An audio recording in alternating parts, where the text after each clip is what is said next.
afternoon, ladies and gentlemen. I am Dolan, the moderator for this conference call.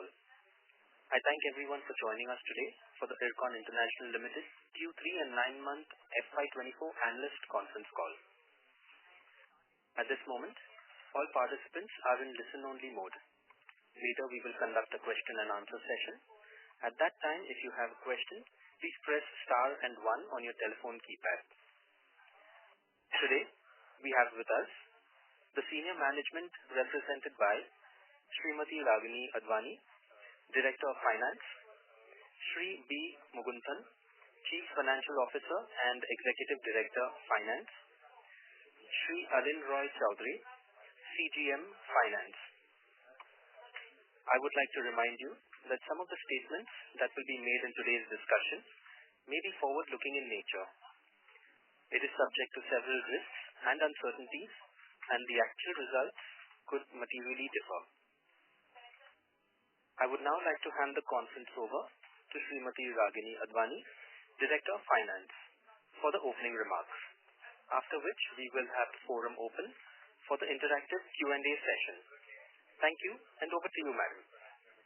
Thank you, Dolan. Good afternoon, everyone.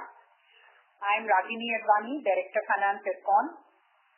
On behalf of my team, I extend a warm welcome to all of you and thank you for your presence today at the Ircon earnings call for the third quarter and 9-month period ended 31st December 2023. Let me introduce you to my team today. I have with me Shri B. Mugunthan, CFO and ED Finance, Shri Alin Roy Chowdhury, CGM Finance, and Shri Sachin Garg, DGM Finance. As you are aware, in this quarter, DP Government of India has upgraded Ircon to Navratna status on 12th October. With the grant of Navratna status, the company will be able to undertake larger size PPP projects, and there should be market credibility enhancement as well. We extend our heartfelt gratitude to all the stakeholders for their continuous and unwavering support. I am pleased to once again convey that we have been reaching greater heights quarter on quarter and recorded the highest ever third quarter turnover. We hope to continue this growth story of ours. Financial results as well as the presentation has already been uploaded on the stock exchanges, and I'm sure that all of you have had the opportunity to review the same. Let me take you through our financial performance of Q3 FY24. The company has reported total revenue of 3012 crores, up by 24% as compared to rupees 2422 crores, same period last year. PAT has increased by 29% from rupees 190 crore in Q3 FY23 to rupees 245 crore in FY24, Q3 FY24. Core EBITDA has also increased to rupees 296 crore vis-a-vis rupees 169 crore. It has increased to 10.3% in Q3 FY24, an improvement of 304 bits over the last year. Earnings per share has gone up to rupees 2.60 per equity share as against rupees 2 per equity share for the corresponding period in Q3 FY24. This is on a face value of rupees 2 per share. The order book of the company as at 31st December 2023 stood at rupees 29,436 crores, which includes 45% on nomination basis roughly and about 55% on competition basis. The split between domestic and international is 91% to 9%. Ircon has 11 subsidiaries currently, mainly into roads, highways project and 1 in renewables, and it has 7 joint venture companies, again mainly into coal connectivity projects and roads and highways. Without taking much time, I would now like to open the floor for Q&A session. Thank you. Thank you. We will now begin the question and answer session. Anyone who wishes to ask a question may press star and 1 on their touchtone telephone. If you wish to withdraw yourself from the question queue, you may press star and 2. Participants requested to use handsets while asking a question. Ladies and gentlemen, we will wait for a moment while the question queue assembles.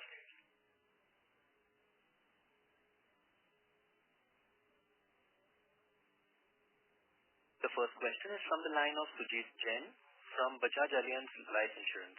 Please go ahead. Yeah, thank you for the opportunity and our compliments on a good set of numbers. I wanted to know what is our scope in terms of project winning, etc., and opportunity in the India, Middle East, Europe corridor, and is it taking shape? It has been spoken about in GCC and even including in the recent budget, but is there a traction in terms of laying it out? Yeah, thank you, Sujit, for the compliments on the result. As far as this corridor is concerned, we are also aware, as much as you are, based on the announcements that were made in GCC and recently. Some activity is happening at a government level or at a ministry level, but not something at which we would be aware at this stage. So we will not be able to comment on it any further till we get more details on it. But just to understand in this, which Indian entity would be at the forefront? Would it be RVNL or would it be Ircon or would it be some other railway entity?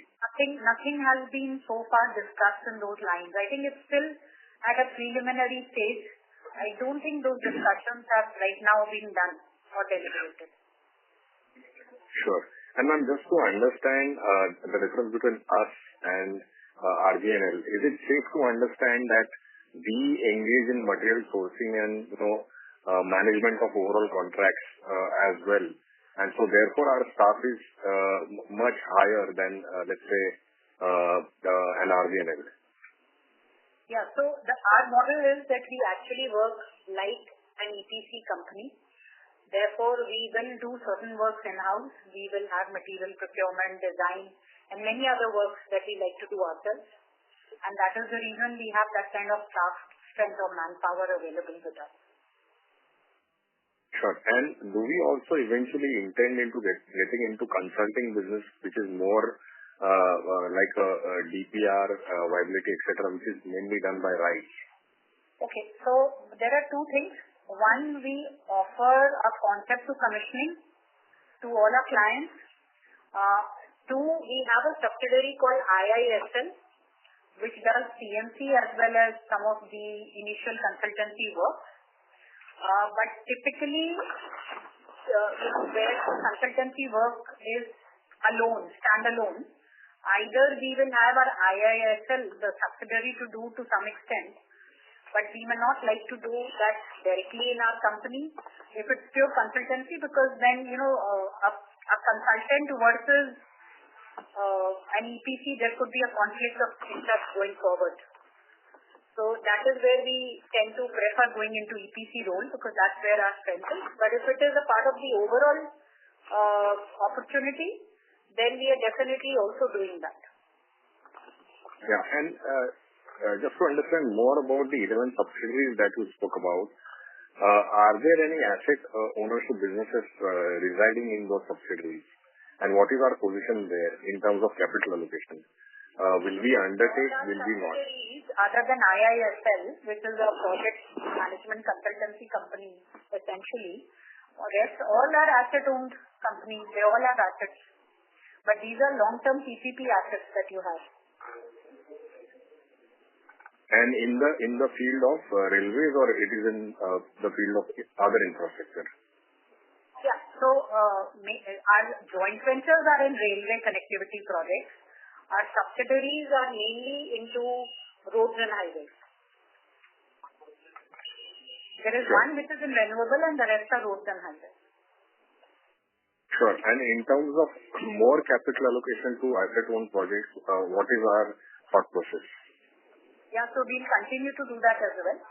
And if you see that, we started with some 2 or 3 projects, then moved on to 5, then we took another 5. Currently, we have something like total of about 9 road and highway projects, another 4 to 5 coal connectivity projects. And we continue to doing that. As a part of our business, we will be doing both PPP as well as EPC. Okay. And ma'am, one last question. Based on the so as I understand, international is 9-10%, not large.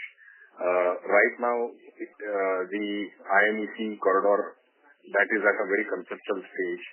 So the main growth driver would be railway capex, and you have small portion in infrastructure. So how do we view this company in terms of, on a medium term, let's say 3 to 4 year horizon from today, from then, what kind of growth one can expect? Would this be a 13 to 15% kind of a growth company? Would it be lesser? How do we view this? Yeah, so I think we mentioned it earlier also that in the next 4 to 5 years, we see our doubling our turnover. Okay. And that is mainly riding on the capex in budgeted capex in the railway sector. So it would be a mix of railway, roads and highways, and some related infrastructure activities that we may foray into. It would be driven mainly by railways, roads and highways. Because when you say doubling in 4 years, it's 18% CAGR. Yeah. So I'm sure you would have worked it backwards. So 4 to 5 years, if I may use that word. We can't be that. Yeah, 5 years, then that would be about 14-15%. Yeah. That is what we would. That is what we would like to target. Yeah. And one last question is 45% nominated and remaining is competitive bidding. If you can give us a flavor, which contracts, with some examples, where those were nominated contracts and which contracts were competitively bidded, just to understand that in terms of future pipeline, what would be coming directly to us on nomination basis and what would be bidded out. Going forward, nothing will come to us on nomination. That practice has been stopped. Okay. So whatever existing nomination business we have, it should get completed in the next 2 to 3 years. One of them being, let's say, a CEVOC project. USBRL, we are in the process of completing, so it should get completed in this year. And similarly, we will have some other railway projects which are on nomination basis. Similarly, we have one nomination project internationally, which is the Myanmar project, which has been given to us by MEA. But that is again an exception which has come to us. But typically, the way ahead as a rule would be competitive basis. Any new orders would be on competitive basis. Sure, thank you. I'll get back in the queue and all the best. Yeah, thank you. Thank you so much. Thank you. The next question is from the line of Rohit Natarajan from Antique. Please go ahead. Thank you for this opportunity. Congratulations on a good set of numbers. Ma'am, my first question is more to do with what is Ircon doing as compared to competitors? For instance, I was on another call with RVNL. They were saying they are looking at orders. In fact, they have bid for a $10 billion Trans-Kalahari project in South Africa, $4 billion in Kyrgyzstan. Even a company like Wright, they are in discussion with a country like Chile to export Vande Bharat.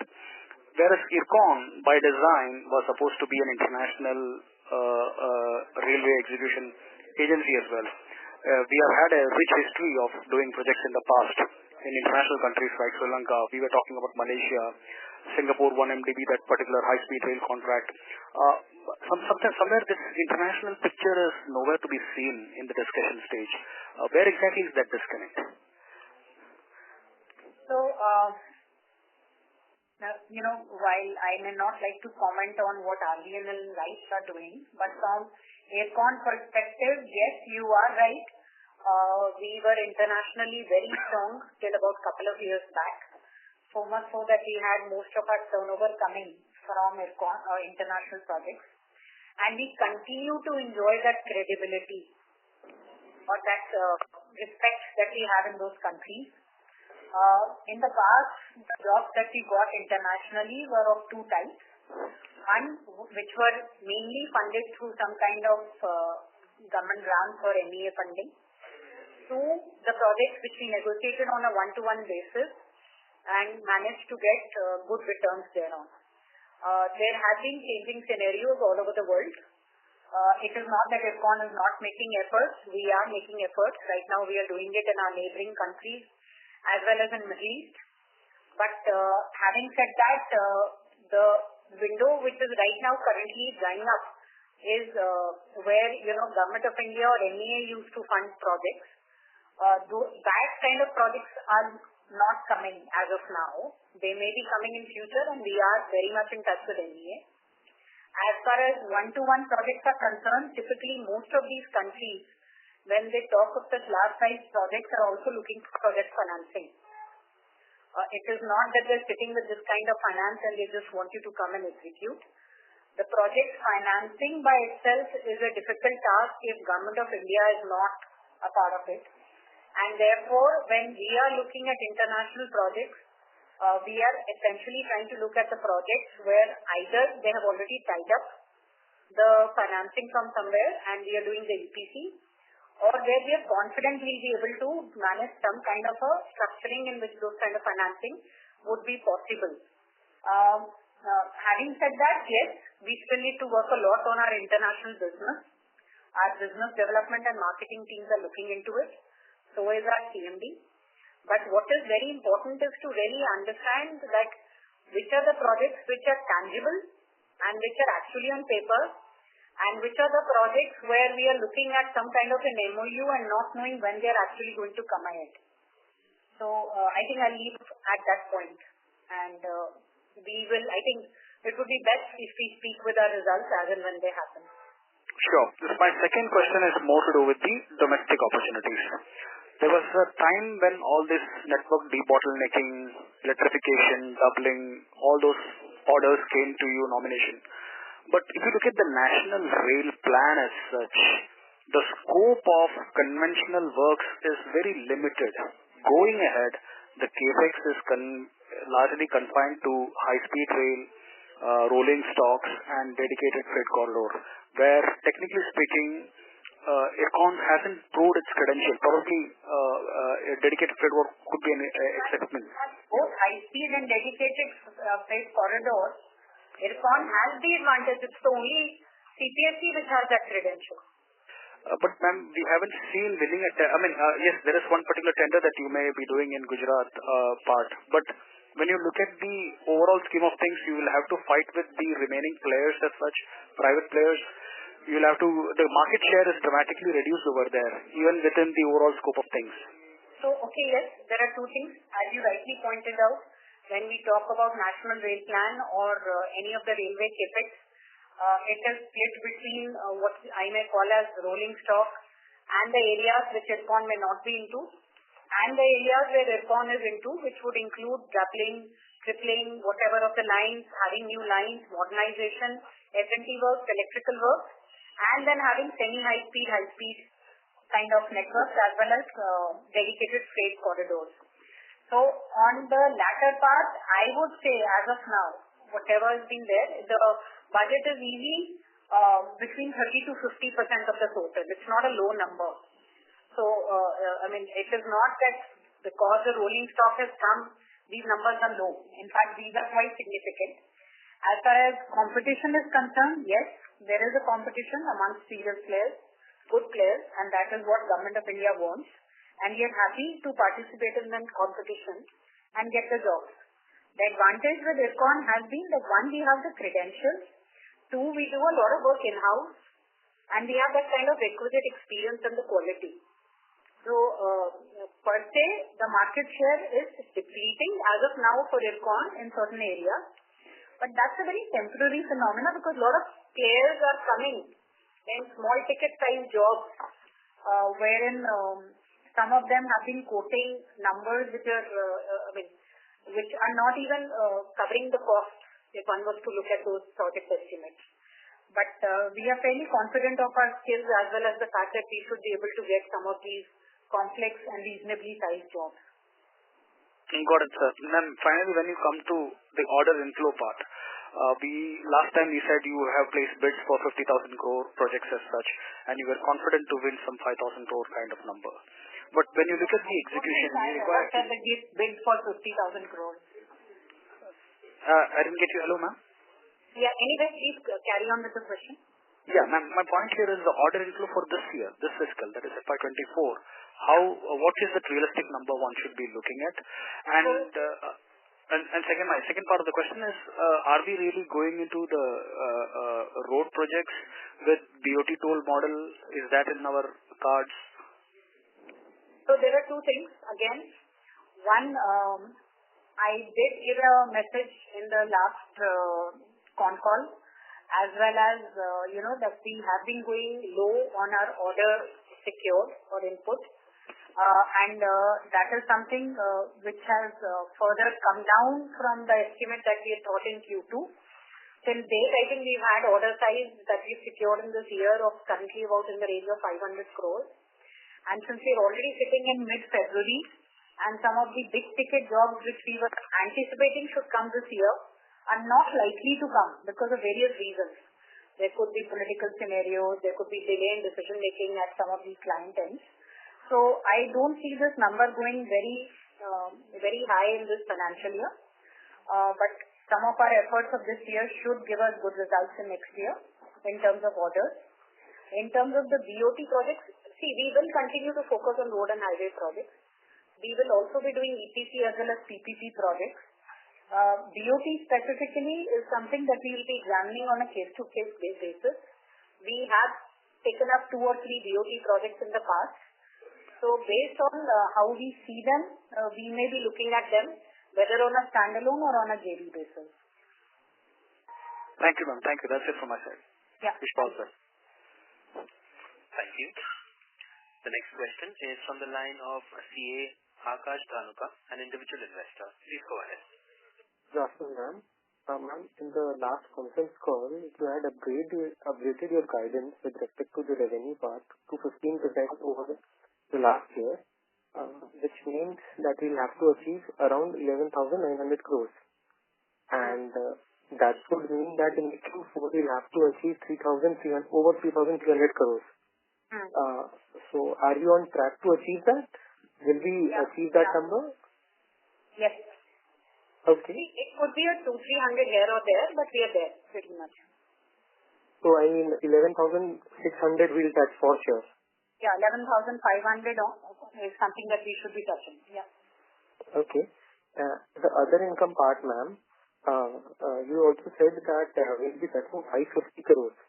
And till now we have touched 388 crores, which means in the Q4 we'll be needing 162 crores. And in this quarter we had only 127. So will we achieve that 550 crore number? So, in the other income part, what is happening is at a consolidated level, as we mentioned, we've started getting income from our interest element in annuity of HAM projects, which if you see has been a significant contributor in these 9 months also. So if we are at about a 500-550 level, we should be in the level of about 800 in March. Sorry, 800? 500. You're already in the number of 388. 388. So we should be in the range of 500. 500, 520. Okay. And now with respect to the guidance for FY25, ma'am, I mean, if we are touching 11,500 crores this year, if you can help us with the guidance for the next year, FY25? Sorry? FY25? Yes, ma'am. Yeah, so next year I think we should be, given the current order book that I have, I would say we would be at similar levels. I will be revising my judgment as and when I get more order inflow, if any. Okay. With respect to the EBITDA part, ma'am, just give me a patient hearing on this, ma'am. In public interest, there is a lot of confusion because of that HAM annuity part. And why I'm saying this so is because a section of media for the past few quarters is quoting a figure of 7.4, whereas we have in our presentation quoted 12.6, and that is because of two difference, and which is because we are taking, the media is showing revenue from EBITDA from operational part only, whereas we are taking into account the other income and also the profit from the joint venture part. So this creates an anomaly, ma'am, and it at the end affects the share prices, thus the investors' interest. So my request is if you can give the PAT percentage instead of EBITDA percentage so that it brings the clarity, ma'am. So I hope I have conveyed it correctly. We've got your point. I think we would be conveying PAT percentage as well. If we are not, we shall do that. Okay, so we'll do PAT percentage as well. So if you can help me with that, ma'am, for this year and the next year. So, and in FY24. As far as in my con calls, I've always been stating that the PAT percentage will be in the range of 7 to 7.5.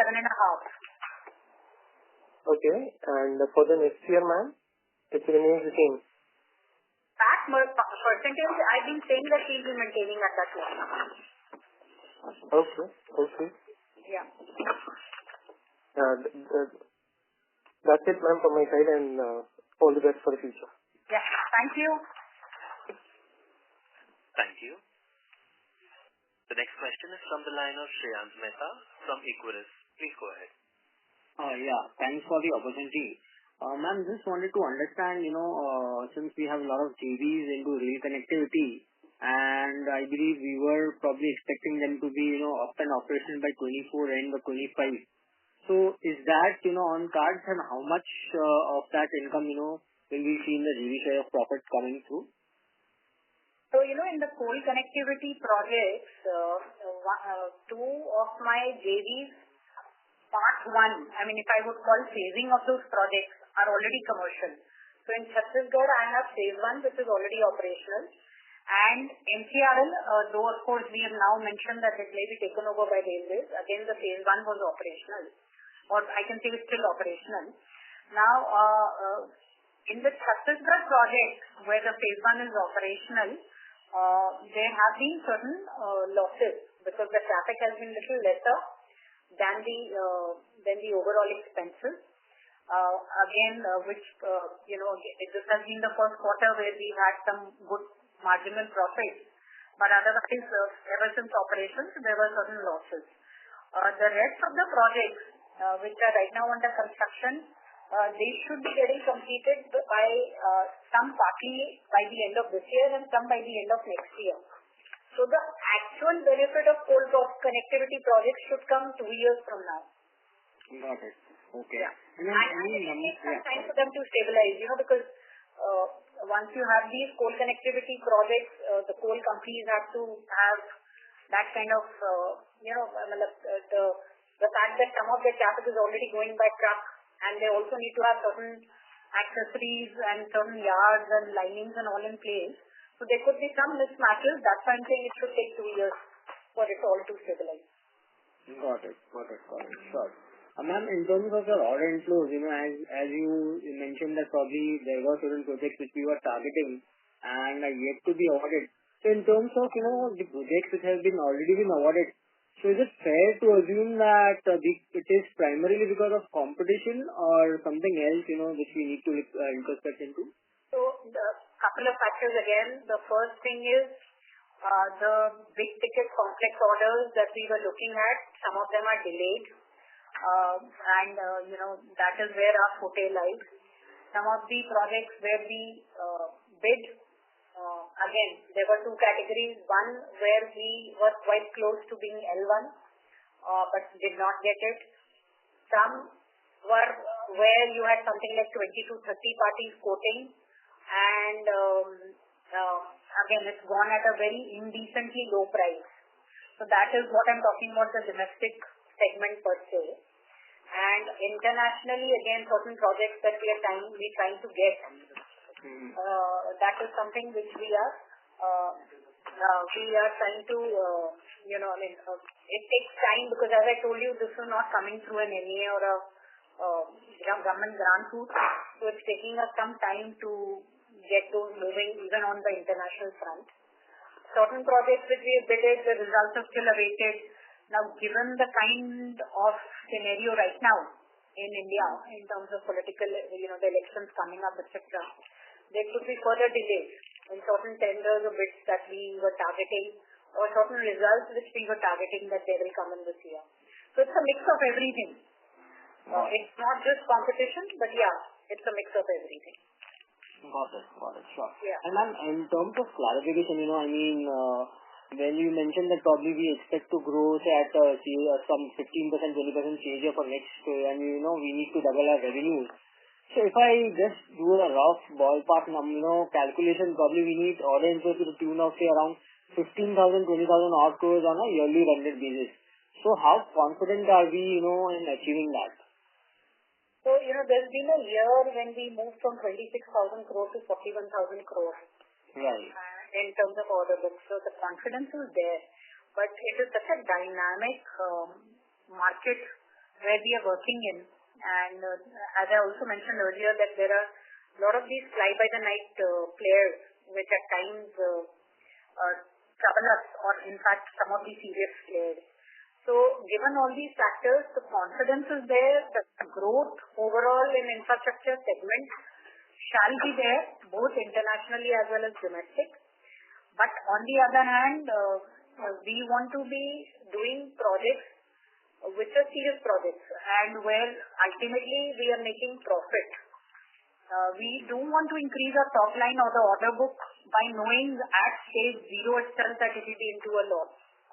So given all these factors, as I mentioned, that is what we target. There could be some ups and downs, but overall from a 5-year scenario should be doable.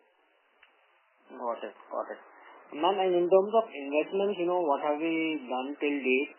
If you could break up in road SPVs and the other segments, and at the same time our cash on the books, our own cash.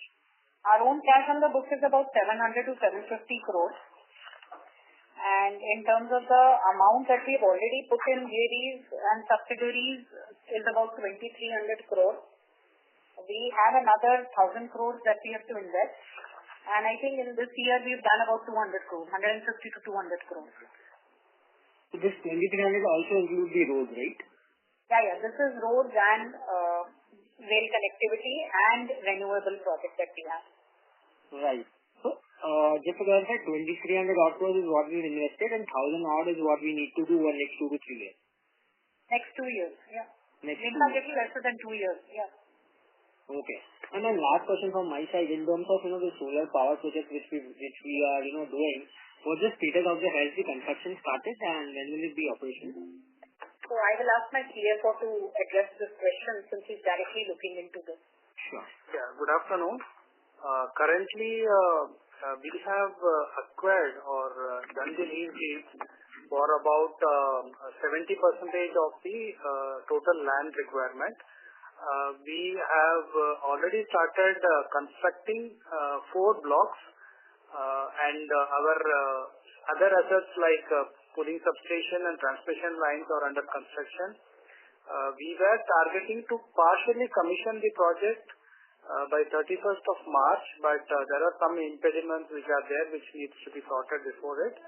And in any case, we are planning to complete the project by September-October of 24. So that is the current status. Got it. And in terms of raw material, is the entire thing procured or we are yet to procure it? Yeah. So we have placed the orders for all the transmission equipments, transformers and all the modules also. Entire order is placed. And we have already received modules for about 50 megawatts also at the site. And over the current month and the next month, we do hope to install partially some of these modules also. And our target is to kind of partially commission the project. But there are certain issues which are involving other agencies of government of Karnataka. We are trying to get those permissions so that we can partially commission. So that is the current status. And just to follow up on the same, so sir, just trying to understand, there's no raw material risk, because largely this project generally fail because of raw material. And second, these are back-to-back signed contracts, right? As in the PPAs are backed by the state governments. We 100% procurement will be there, right? So raw material, I assume that you are referring to modules. Right. Majorly modules. Yes. Yeah. So we have already placed the orders. The supplies have already started. So we don't foresee any disruption on that account. As far as the power evacuation and PPAs, we have already signed the PPA with the Indian Railways. So they will buy whatever power is being generated. So that has already been tied up. Got it. That's it from my side. Thank you and all the best. Thank you. Thank you. The next question is from the line of Abhishek Maheshwari from Skyridge Wealth Management. Please go ahead. Hi, thank you for the opportunity. My first question is regarding the budget that was announced, 2.55 lakh crore for this year. Can you give a dissection of this amount? How much of it is going to infrastructure work that we do, and or bulk of it is being used for conversion of old trains to Vande Bharat? So how much of it will be helpful for us, the kind of work we do? Thank you. So, the budget split is still not known of 2.55 lakh crore, but mainly they mentioned two things. One, of course, for the Vande Bharat coaches and the trains, and the second thing they mentioned was more connectivity projects to port and many other infrastructures. So the second part, since it's been mentioned, especially as a part of the budget, I think it should have a significant share, and that is where we are already there. We are already doing some of the coal connectivity projects also. So once we also get to know, we'll be looking at all those aspects. Okay. Thank you for that, ma'am. Second question. So whenever, just for understanding sake, whenever a budget is announced, do you have some clarity on hand before the announcement that, okay, these projects are in pipeline, these are going to happen in the coming year, or is it completely secretive process to you? So, we work like any other company does. So it is not that because we are a government company, we get to know anything before or just immediately after the budget. All of us will know it in the due course as and when, Ministry of Railway works it out. Okay. Ma'am, lastly, now you're working on one high-speed rail project for Ahmedabad, Mumbai. So are there any more such projects in discussion, even in discussion, or is it, first we will finish this project and then government will see if it is feasible to proceed with others? Okay. So, parallelly, the discussions have started on some more high-speed projects. I think at a DPR stage, two projects are already being discussed. Overall, the government wants more of these projects, both semi-high speed as well as high speed. And in semi-high speed, like we have recently also done NCRTC electrification work. This is the Delhi Meerut corridor. So I think a mix of semi-high speed and high speed from a long-term perspective is what government would want our country to have. So it is here to stay and grow in a big way. The details will be known to us as and when they are announced. But yeah, it is a promising area going forward. Good to hear that, ma'am. One last thing. If such projects are discussed, generally it's the conversion of existing lines into high-speed lines, or you have to completely look for a new land and new... No. This is a completely new project, and it is based on Japanese technology. No, I mean, when you want to lay down the railway lines for such high-speed rails, are the existing lines, old lines converted to new lines, or you have to look... That's what I'm saying. It's a completely new... It's a greenfield setup of lines. Okay. So land acquisition must be a big challenge here. Yeah, so that's why you have a company, National High Speed Rail Corporation Limited, which is doing these projects on a dedicated basis. So we are doing the part of the EPC work, but there is a company, there is a setup within Government of India which does all this. It's something similar to when you have metro setup. Understood, ma'am. Thank you so much, and all the best. All right, thank you. Thank you. Next question is from the line of Vishal Periwal from IDBI Capital. Please go ahead. Yeah, ma'am. Thanks for the opportunity.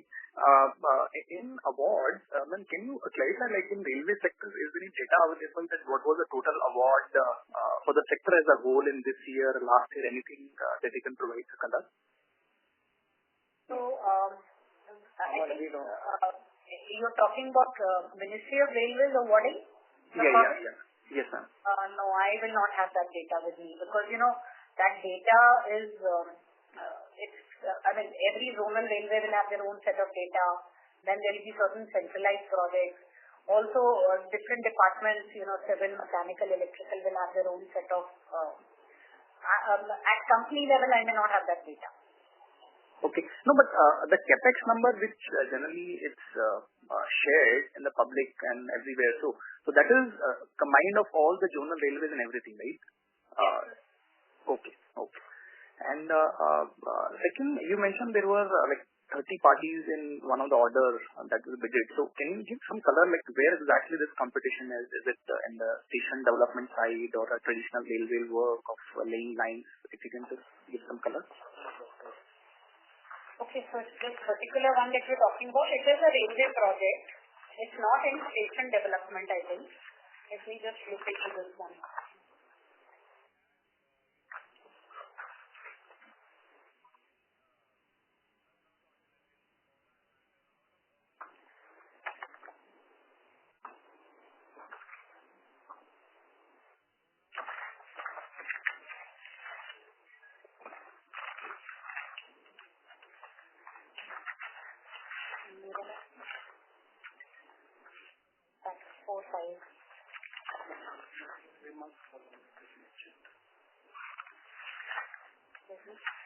Can you move ahead till I get back to you because this is a very specific question, or we can take it off the conference call also. Okay, ma'am. Something I need to fetch out the data. Yeah. Right. And then in terms of to get more orders for us, so is there any sector that we are building up a team for us, for ourselves, and then we can get orders, anything that you can provide a color? So, internally, see, as much as you all are, anxious about it, as company management, we would be even more anxious about it and would be making all efforts towards this side because we understand that is something which is important for us. So, while we are doing well on many of the stratas or the pillars that company has, this is the area where we've fallen short in this year and we need to gear up. So, a lot of internal deliberations, activities, some, deliberations on how we are doing it and how should we be going ahead and what should be the identified team, all that is happening. So, but again, that's something which, I would rather have the results speak for it rather than get into that deliberation. As regards to your previous question, this was a construction of roadbed, major and minor bridges, ROBs, RUBs, etc., in the state of Maharashtra for Central Railway. Okay. Yeah. So those kind of projects you are getting bidders in the range of about 15 to about 28, 30 or something. Right. So is it like the norms are being relaxed or any changes which have happened or it's So, as we mentioned, these are typically projects which are being taken by zonal railways. The project size is of a smaller scale and it also has a lot of routine work, the normal bridges, the normal ROVs, etc. So the credentials and the EQC requirements are also not as stringent as they should be. And typically the size could be anywhere between 300 to about 600-700 crores. So more people do get to participate, including some of the local parties. Okay. And then in terms of awards only, sorry, I think I'm asking that repetitive kind of question. So can you give some color? What could be the total bidded project that we have right now? What it could be like maybe 6 months before, how it was, and any bid pipeline, is it becoming more promising to you or still? What I can tell you is that as of now, there are 5,000 crore worth of projects for which we have bid but the results are awaited. and we are bidding for another 3,000 crores. And in the past, we've already bid for about 15 to 18,000 crores in the cumulative 9-month period. Right. So incrementally, this 9-month period that awards in terms of actual results are out. Incrementally, what we have is 3,000 plus 5,000 that you mentioned. So 3,000 will be bidding, and 15,000 the results are awaited. Awaited. Okay, sorry. Yeah. Sure. And last thing from my side, if it is covered, pardon me. So in terms of revenue, we did mention 11,500 crores that we are targeting for FY24, is it? Yeah. Right. So that is on a standalone EPC work, typically that the number that is being shared. No. We talk everything on a consolidated basis. Okay. But then, if I don't know, fourth quarter number, if we just imply, then is it like you're seeing things to be little kind of subdued, or because the implied number looks to be little? Yeah. So what has happened is, the reason I'm giving this is again because I'm fairly confident that this is something I'll do. But if there is an upside, I'll also be as happy as you are, because we're sitting in mid of Feb, and I've had some of my projects which have been affected geopolitically. Like Myanmar project, there have been some political disturbances, insurgencies, because of my work has temporarily been stopped almost. And similarly in Sivok, we were all aware that there were certain issues in the month of October, November, after which a lot of our resources were pooled in and given to NHAI to get the roads, etc. back. Our own work was told to be stopped because the national priority was to get the road back in place. And even those roads right now are working on a very temporary basis, only for the army, trucks, etc. So even our own stuff cannot go up and down from those roads. So these are things, because we are working in some tougher terrains. So these projects, especially Sivok, is an important project for me in this year for my revenue. So it did take a toll in my October to December quarter, and I see that happening till March, because we're already in Feb, and these activities are not picking up in this year. Okay.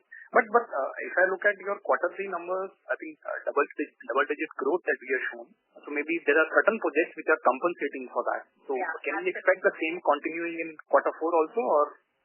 Yeah, that is the reason I'm saying the overall number would be in the range of about 11,500 plus. But that is how it's been doing, and hopefully it will continue. But we should be there. Okay, sure, ma'am, sure. Thanks for answering all the questions. Thank you very much. All right, take care. Thank you. The next question is from the line of Ayush Agarwal, an individual investor. Please go ahead. Can you hear me? Yes, please.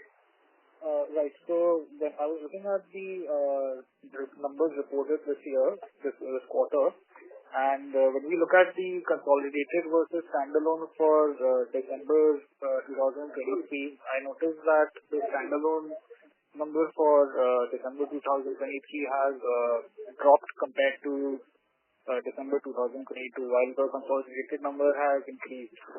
Can you share some more information on how it has changed?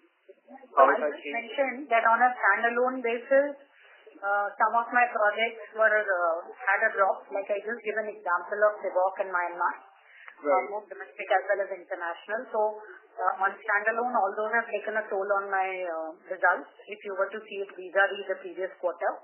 But on a consolidated basis, I have 2 of my HAM projects which are fully operational, and I've started getting annuity incomes from them. Also, there have been some dividend inflows because of my joint ventures and subsidiaries. So given all this, consolidated I'm making it up, but on a standalone I've taken that hit. Right. And when we talk about these auctions that you are being outbid by other players, and you've mentioned a couple of times that these other players are bidding ridiculous numbers which don't even cover the cost of the bid, like of the project, then can you give us some more information on why it could be a case of less operational efficiency on your part? Sorry? I'm saying that if other companies are outbidding you in an auction, and you're saying that the offers that they are making, the numbers are very bad. Like it's not possible to even cover the cost of the project. Then could you give us a reason why or rather like some information on why this could be down to a more efficient operations from your competition? No. So, all the serious players, the ones who have been in the industry and who are of our kind of size and credibility, they are also not getting those jobs. So I also mentioned that these are players who you would not have heard of and are taking the bid. So please correct me if I'm wrong on this, but I have read that many times the government puts in certain criteria on who can be qualified bidders for these projects. So on that basis, I would assume that these players whom no one has even heard of, they wouldn't actually, qualify for such bids. So, what? Again, as I mentioned, there are a couple of reasons. So in certain projects where the project size is low or the EQC criteria is such that some of these are very relaxed criteria where you have such kind of players who are coming and quoting ridiculously low, and probably they would not be the players you would have heard of earlier as your serious long-time competitors. So that is one part which I mentioned. And I said that is where, if there are 15, 16 players, we would not even be L1, L2, L3. So that there is that class of orders which are happening right now, in which we don't see ourselves standing a chance because of the kind of players who are coming. Probably either they don't understand the business or they are trying to enter into the market by quoting low. So that's something which I'll not be able to comment upon, but long-term serious players are not the ones who are winning this bid. But on the other hand, there is a category of projects where the competition is good, the EQC is well laid out, where we may not have won the job, but we may have been an L2 or a L3. So that's another class of history that we've had recently. And third are certain projects where the tenders were expected to come out. Those are fairly complex or large-size projects, but either they have not come out, or if they came out, then they have been rescheduled or retendered, and that is where we see ourselves picking up a recent good pile. So it's all the three categories, but the category that you've been asking the question on, the fact is that yes, there are many players, especially local players, and if the local zonal railways is taking it out, you will have many players in that city or in that zone who do civil work.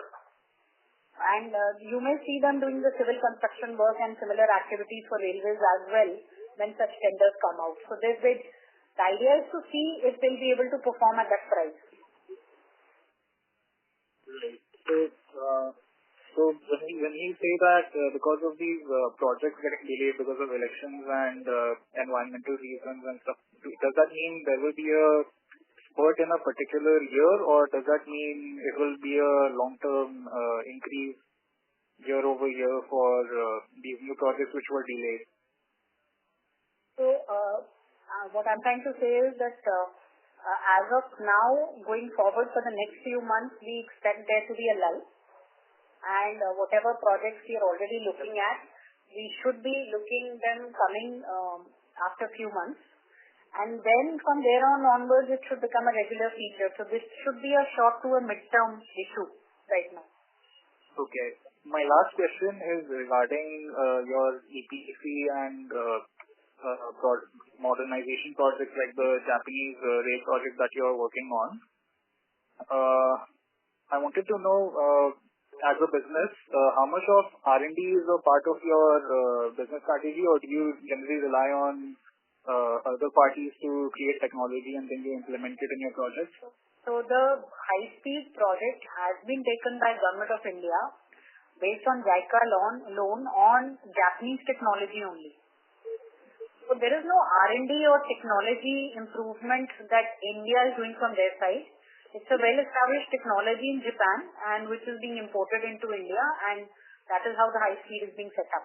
So we are doing it on a project, technology as well as guidance from Japanese companies and whosoever are associated in Japan for this project.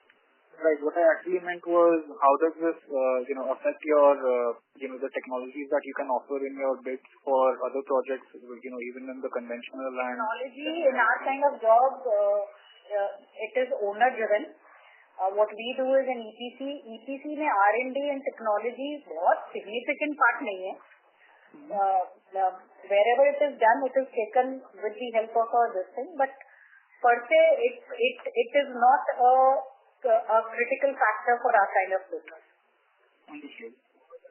That's it from my side. Thank you. Yeah, please. Thank you. Thank you. The next question is from the line of CA Akash Dhanuka, an individual investor. Please go ahead. Thank you for the follow-up, ma'am. With respect to the PAT, again, ma'am, we were 8.12 in this current quarter and 8 in the previous quarter. So are we little conservative on guiding on 7.5? No, we are not. It really depends on the kind of, where we are in the project cycle. Because when I'm talking of a PAT number, we have a 7.61 for the 9 months. Right. And we had 7.49 for the previous year 9 months. And we had for FY23 7.12. So I am talking the same range. Okay. I don't know where you're putting 8.6 from. Okay, so just to quarter to quarter really in a kind of project that we have, it could really vary. So just correct me if I'm wrong on the conclusion part, that will touch 11,500 crores on the operational revenue, 500 crores on the other income part, which brings us to 12,000 crores, and on that we'll be earning 7.5%, right, which amounts to a PAT of 900 crores. 7 to 7.5. And it could be the overall revenue could be in the range of 11,000 to 11,900. Correct. So, I mean, as of now, we have achieved a PAT of 682 crores. So, can we assume another, let's say, about 275 crores? Sure, you can do, please. I'm confirming again and again the same, please. Okay. Yeah. Thank you, ma'am. Thank you. Thank you. Thank you. The next question is from the line of Niket Jadhav from Purnartha Investment Advisors. Please go ahead. Hello, ma'am. Thanks for the opportunity. So, if I'm not wrong, out of the 8 road projects that we have, 2 are completed. So, could you provide a breakdown of how much income goes from the HAM model goes to operating and how much goes to other income? So, out of the 4 projects that are operational right now, there are 2 are HAM projects. Right.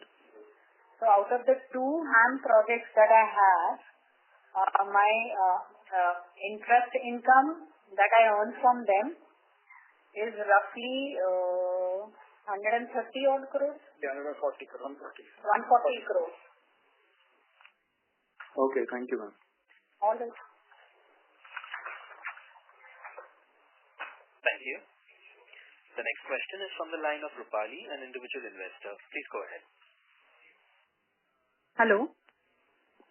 Hello. Am I audible? Yes, please. Yeah. Hello. Good afternoon, ma'am. Can you please give us a flavor of contribution of roads, highways, and railway projects in your total order book for FY25? Highways 15%? Yeah. So, total 3%. So, I think roads and highways are about 15 to 20%. 15%. Yeah, so about 6,000 crore is highways out of 30,000 crore. And about 2,000 crores is others, and balance about 21,000 is railways. Okay. Order book. Of the order book, no? Yes. Yeah. Okay. Thank you. One more thing. Does this order book include the overseas projects as well? Yeah. Domestic as well as international. Okay. International means which countries? So we have Myanmar project. We are doing some works in Sri Lanka, Nepal, Bangladesh. Though some of them are they're at the fag end of almost getting closed, and in Algeria. Okay, understood. Thank you. Thank you. The next question is from the line of Shreyans Mehta from Equirus. Please go ahead. Yeah, thanks for the follow-up opportunity. Ma'am, my question pertains to our standalone core EBITDA margins, excluding of other income. So it seems to have, been settling at say closer to 6.5% since last 3-4 quarters.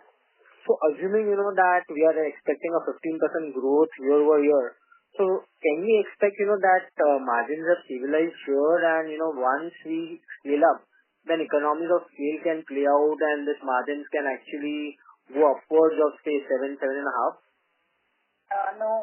No.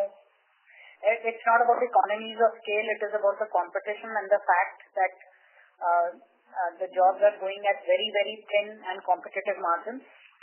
So the very fact that we'll be able to protect them by itself and also continue to get good size of order book is the balancing that we'll be doing. And we hope to continue doing that from a small to mid-term perspective. It is not expected to go up, the margins. And at least, there could be few percentage declines, few basis points. Yeah. So at least, it is stabilized here at say 6.5, the core EBITDA margins, or there is a scope of further going down? So given our order book that we have right now and the margins therein, we hope to be there. Mm-hmm. But, having said that, now we have to start securing more orders and the market is getting intense day by day. So from a next 1 to 2 year perspective, it should be there. But going forward, I'll only be able to tell as and when we pick up those orders. Got it, ma'am. Got it. Okay, thank you. That's it from me. Thank you. The next question is from the line of Niket Jadhav from Purnartha Investment Advisors. Please go ahead. Thank you for the follow-up question. So I had a question about our profits from associates and joint ventures. So if we compare the 9 months of FY23 to the current 9 months of FY24, there's a jump from 18 crores to about 60 crores. So could you tell me what is driving this increase in the profit? Yeah, so there are two things. One, as I told you, that my 2 HAM projects are now fully operational, and therefore they're giving me a significant contribution to my PBT. Second, in one of my coal projects, CERL Phase 1, I had losses till about last quarter, and the losses were significant, while this quarter it has given me a profit. So These are the 2 main reasons for this increase. Okay, thank you. Thank you. Thank you. Ladies and gentlemen, to ask a question, you may press star and 1.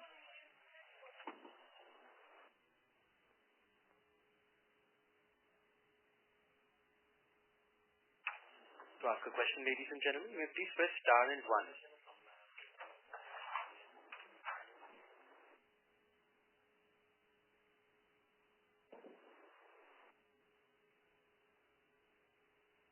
Participants who wish to ask questions may press star and 1 at this time.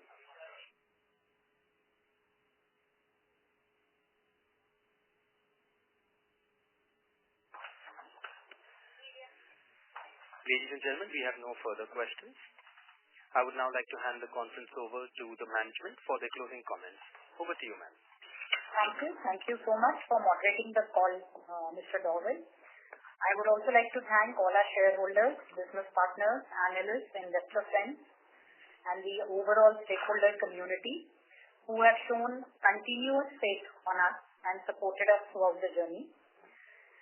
We assure you that we will continue to strive towards greater heights and are doing all our efforts as management to carry on with this growth journey of ours.